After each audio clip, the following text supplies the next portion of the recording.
as far as the budget is concerned, this particular budget, remember this is the last budget that this government has. And so the next one will be actually a vote on account. There's not much time to talk about long-term visions of the budget as far as the government is concerned. But in the limited period that they have, I don't think this budget does actually give any indication that this budget will help create more jobs or will at least put the economy back on the process of job creation. That's something which has been missing for the last 3 or 4 years particularly. And the reason why I'm saying is that budget particularly has to look at not just the spending pattern of the government, but also has to look at the overall macroeconomic situation.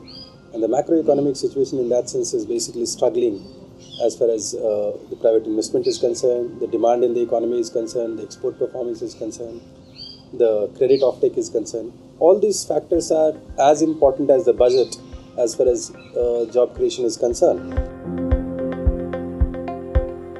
Crisis that is going on, there is also some kind of a problem as far as the general rural economy is concerned. Wages have slowed down in the last 3.5 or 4 years. Now it basically means that there is no demand in the rural economy. Now unless you pull up demand in the rural economy, you are not going to create demand. And if you're not going to create demand, then any amount of pushing through money is not going to create more jobs. And that is something which is the bottom line that has to be kept in mind. There are other issues where the bottlenecks are. For example, the financial sector, or for example, what is happening to the banks, what is happening to investment in the economy as such. The non-performing assets as well as the banking situation, for example, does create bottlenecks as far as the new businesses are concerned. And those are things, again, which need some kind of a hand-holding, some kind of pushing over from the government side. The third one is that while many incentives have been given to the bigger enterprise in that sense, the government really needs to have some kind of a policy for the labor-intensive and the small and medium enterprises.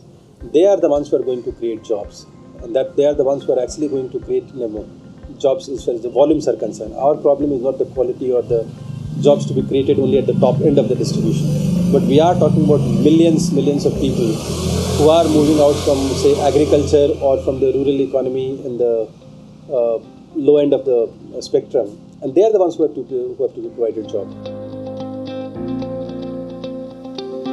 Roughly around 2/3 of your population lives in rural areas, and they are the ones who are a big part of your total economy in terms of the share that is coming to the GDP. Roughly 50% of that comes from GDP.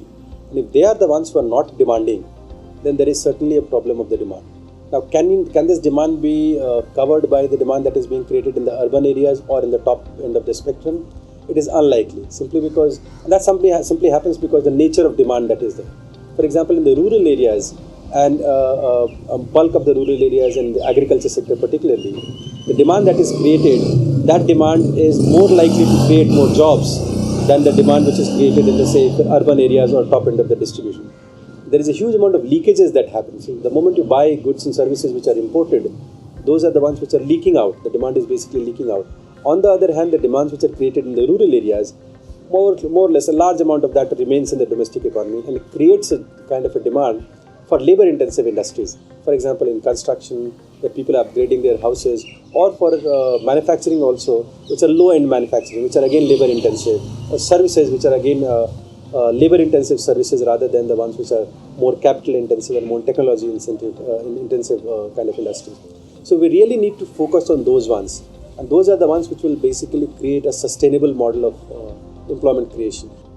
Say, for example, look at what is going on in rural areas. Like people in at the bottom end of the distribution, when their incomes grow, what are the things that they are going to demand? And one of the things that they demand is basically construction. For example, they upgrade their houses. Now, most of the construction in the rural areas is basically labor intensive. It's nothing. Very little of capital in that sense is involved in that sense. Or, for example, the non-agricultural goods and services that they demand for.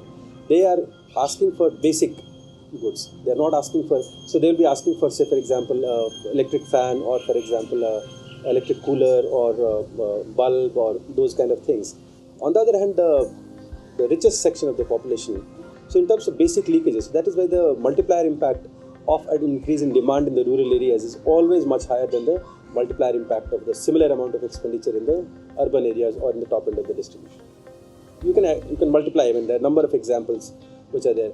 Remember, a large part of our rural areas is for the first time seeing electricity. So all the goods that are associated with electricity, they still haven't seen that. I mean, this is about television, computers, washing machine, fridge, all the things that we are doing. On the other hand, in the urban areas, it is more or less saturated, a large part in the top end of the distribution.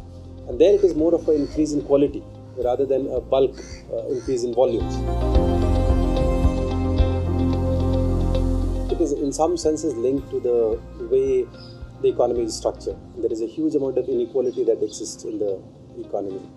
And what we are basically talking about is creating some kind of a surplus income in the hands of the people who are at the bottom end of the distribution.